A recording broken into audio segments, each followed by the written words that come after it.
Tēnā koutou e te whānau, ko kā hira rau āhau. Nō Ngāti Raukua ki te tonga, te ati haunui a pāparangi me te ao Pākehā o Kutipuna, e mihi ana ki a koutou. I whānau mai au i o tautahi.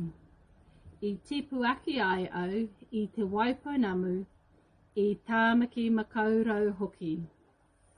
Kei waikanai ahau e noho ana ki Aotearoa. He tauira ahau ki roto i tēnei wānanga. Ko te mea tino pai ki ahau, ko te manaakitanga o āku whānau.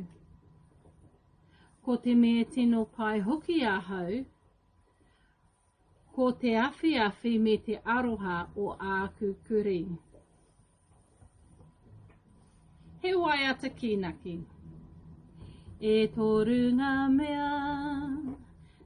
mea nunui, e ki ana te pai pera, whakapono tūmana ko te mea nui, ko te aroha.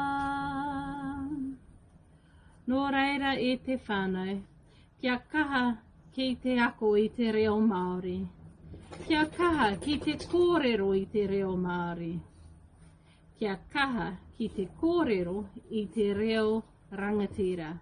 Nō reira, tēnā koutou, tēnā koutou, tēnā koutou katoa.